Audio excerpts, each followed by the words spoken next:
Hi guys, welcome to my channel. మీరు చూస్తున్నారు మోనికల్ vlogs.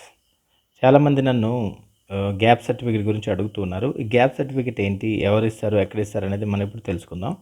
యాక్చువల్గా ఈ గ్యాప్ సర్టిఫికేట్ ఎందుకు అంటే, మోస్ట్లీ మీరు హైయర్ ఎడ్యుకేషన్ వెళ్తున్నప్పుడు కానీ, ఒకవేళ మీరు లాంగ్ టర్మ్ కోచింగ్ తీసుకున్నారు, 1 ఇయర్ గ్యాప్ వచ్చింది, ఆర్ ఇంటర్ తర్వాత బీటెక్ చేయడానికి గ్యాప్ వచ్చింది, ఆర్ బీటెక్ తర్వాత మాస్టర్ చేయడానికి గ్యాప్ వచ్చింది, లేకపోతే 10th తర్వాత ఇంటర్ చేయడానికి గ్యాప్ వచ్చింది. ఇట్లా రకరకాల రీజన్స్ అయ్యేనే ఉండొచ్చు. అది ఏ విధమైన గ్యాప్ అయినా ఉండొచ్చు మీ పర్సనల్ లైఫ్లో. Okay, like long term coaching తీసుకోవడానికి కానీ, లేదంటే ఫ్యామిలీ ఇష్యూస్ వల్ల, లేదంటే హెల్త్ ఇష్యూస్ వల్ల, ఇట్లా రకరకాలుగా ఏదో ఒక ఇష్యూ వల్ల మీరు గ్యాప్ వచ్చి ఉండొచ్చు. నాట్ సప్లిమెంటరీ రాయడానికి ఇది. అంటే మన ఎడ్యుకేషన్ అయిపోయిన తర్వాత ఇంకో ఎడ్యుకేషన్ స్టార్ట్ చేసే ముందు వచ్చే గ్యాప్ ఇది. సప్లీ వల్ల వచ్చే గ్యాప్ కాదు. ఎందుకంటే సప్లీ రాస్తే మీకు ఆటోమేటిక్గా ఎప్పుడు పాస్ అయ్యేది అనేది మనకు తెలిసిపోతుంది. సపోజ్ లాస్ట్ ఇయర్ 2024లో పాస్ అవ్వాల్సింది 25లో పాస్ అయితే మీకు పాస్ ఇయర్ మనకు 25 అని ఉంటుంది. అంతేగాని గ్యాప్ అంటూ ఏమి ఉండదు. సో ఎప్పుడు అడుగుతారు అంటే, హైయర్ ఎడ్యుకేషన్కి వెళ్తున్నప్పుడు అబ్రాడ్ కానీ, లేకపోతే వేరే స్టేట్లో కానీ, లేదంటే మన స్టేట్లోనే ఎక్కడెక్కడ వెళ్తున్నప్పుడు అడుగుతారు. అండ్ వొకేషనల్ కోర్స్ చేసే వాళ్ళకి అడుగుతారు. అండ్ డిప్లొమా నుంచి మళ్ళీ డిగ్రీ కానీ, లేదంటే బీటెక్ కానీ చేయడానికి లాంగ్ టర్మ్ కోచింగ్ తీసుకున్నప్పుడు కానీ అడుగుతారు. లేదు అంటే ఏదైనా జాబ్లో మనం అప్లై చేయడానికి ట్రై చేస్తున్నప్పుడు కూడా గ్యాప్ సర్టిఫికేట్స్ అడుగుతారు. ఇట్స్ నాట్ నెససరీ, బట్ కొన్ని యూనివర్సిటీస్ కొన్ని రూల్స్ ఉంటాయి. అది జాబ్లో అయినా సరే, ఎడ్యుకేషన్ పర్పస్ అయినా సరే. సో ఈ అఫిడవిట్ అంటే ఈ గ్యాప్ సర్టిఫికేట్ ఎవరు ఇస్తారంటే, ఎక్కడైనా మనం నియర్ బై మన కోర్టు ఉంటే అక్కడికి వెళ్ళి మనం అప్లై చేసినట్లయితే, లైక్ ఇట్లా ఉంటుంది గ్యాప్ సర్టిఫికేట్.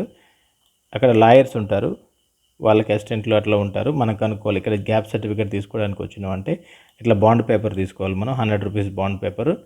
ఈ బాండ్ పేపర్లో మనకి స్టడీ గ్యాప్ అఫిడవిట్ అని ఇస్తారు. ఇక్కడ మన డేటా ఉంటుంది, ఇక్కడ వచ్చేసి వాళ్ళు ఎవరైతే ఉన్నారో అది ఇస్తారు అన్నట్టు. సో ఇది ఎలా ఉంటుందంటే, మన నేము అడ్రస్ ఉంటుంది. So that I am here dependent my Aadhaar card అని ఇట్లా వచ్చేసి తర్వాత గ్యాప్ పీరియడ్. ఇక్కడ మీకు ఒక ఎగ్జాంపుల్ ఇచ్చాను నేను. 2012 జనవరి నుంచి డిసెంబర్ 2013 వరకు 1 ఇయర్ గ్యాప్ వచ్చింది ఎడ్యుకేషన్ ఫినిష్ చేయడంలో, అంటే ఎడ్యుకేషన్ కొత్తది స్టార్ట్ చేయడంలో. సో దీనికి ఎందుకు అనేది మనం జస్టిఫై చేస్తున్నాం. ఇక్కడ చూడొచ్చు, reason for gap: 1 subject passed in supplementary October 2012. And also వాళ్ళు ఇంకో మెన్షన్ చేసింది ఏంటంటే, join in central government job in different location. So these are the reasons అన్నట్టు. ఈ గ్యాప్ మెన్షన్ చేయడానికి ఈ రీజన్స్ అని పెట్టారు. So this affidavit is required to produce before the concerned authority of dash for necessary purposes. Suppose ఇది higher education అయ్యన్నా ఉండొచ్చు, లేదంటే జాబ్ కోసమైనా ఉండొచ్చు. ఇక్కడ వాళ్ళు మెన్షన్ చేస్తారు. అంటే ఓన్లీ దీని పర్పస్ ఇది. సపోజ్ ఇంకో పర్పస్ ఏమన్నా మీరు తీసుకోవాలనుకుంటే మళ్ళీ ఇంకోటి సెపరేట్గా తీసుకోవాల్సి వస్తుంది. That the above statement is true to the best of knowledge, nothing to be concealed. So ఇలా చేసేసిన తర్వాత వాళ్ళు మనకి సైన్ చేసి స్టాంప్ వేసి ఇస్తారు. ఇట్ మే కాస్ట్ 150 నుంచి 500 దాకా కాస్ట్ అవుతుంది. ఒక్కొక్కరు ఇంకొంచెం ఎక్కువ తీసుకోవచ్చు, తక్కువ అయితే తీసుకోరు. ఓకే, ఇది ఎక్కడ ఉంటుందంటే, మీరు కోర్టుకి వెళ్ళి కోర్టులో సెపరేట్గా కొంతమంది లాయర్స్ ఇవి ఇవ్వడానికి ఉంటారు. ఎవరైనా అడిగినట్లయితే గ్యాప్ సర్టిఫికేట్ తీసుకోవాలి, ఏం చేయాలంటే పక్కన ఎక్కడైనా స్టేషనరీలో ఈ బాండ్ పేపర్ తీసుకొని వచ్చి ఆ డేటా ఎంటర్ చేయించి ప్రింట్ చేయించుకొని మనం తీసుకొస్తే వాళ్ళు సైన్ చేసి స్టాంప్ చేసి రెవెన్యూ స్టాంప్ అట్లా వేసేసి మనకే తెచ్చిస్తారు. వాళ్ళ సర్వీస్ ఛార్జ్ చేస్తే సరిపోతుంది. రైట్, ఓకే గైస్, ఇది ఈ గ్యాప్ సర్టిఫికేట్ అనేది ఎందుకు తీసుకోవాలి, ఎక్కడ తీసుకోవాలి అనేది మీకు అర్థమైంది అనుకుంటున్నాను. అర్థమైనట్టయితే లైక్ చేయండి, కామెంట్ చేయండి, షేర్ చేయండి, సబ్స్క్రైబ్ చేయండి.